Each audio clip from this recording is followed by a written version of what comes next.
All right, join me on page 580 in your reading textbook. If you don't have it out, please pause the video, get out your textbook so you can follow along with the reading. Our vocab: emerged, clockwise, hovering, interior, formations, intact, severed, wreckage. Word parts: a suffix is added to the end of a word to change its meaning. Edge, and then you add the suffix y, makes edgy or on edge and nervous. Okay, short story, Waves by Alicia Reese. Part of Earth's beauty comes from its oceans.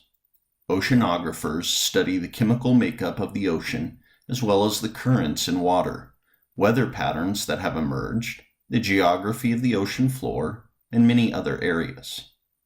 Oceanographers' work is exciting, although sometimes it can be dangerous and cause them to become edgy. Using technology to do certain tasks helps. For example, robotic arms that rotate clockwise are sometimes used for the most dangerous tasks. One basic part of oceanography is understanding waves and how they work. Sometimes ocean life can be seen in the wave. Creatures seem to be hovering within the interior of the waves, floating inside it as if they were weightless. Besides the beauty of waves, scientists are interested in their, continue on 581, in their technical aspects. The diagram to the right, so this diagram here, shows how scientists examine waves. So you can see how they measure wave height, how they measure wavelength from crest to crest. The dips are called the troughs. The peaks are called the crests. Okay, continuing in the text. Waves are measured from the top, the crest, to the bottom, the trough.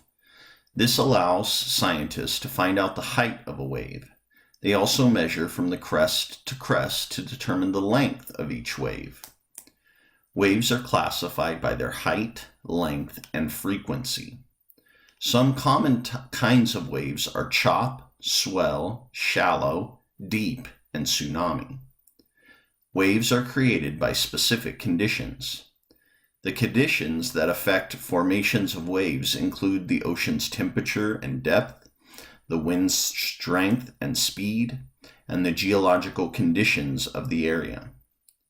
Conditions must be favorable for certain kinds of waves to form, keep their shape, and remain intact.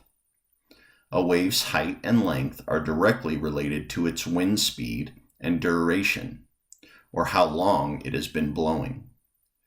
When it is really windy during a big storm, the waves grow in height and shrink in length.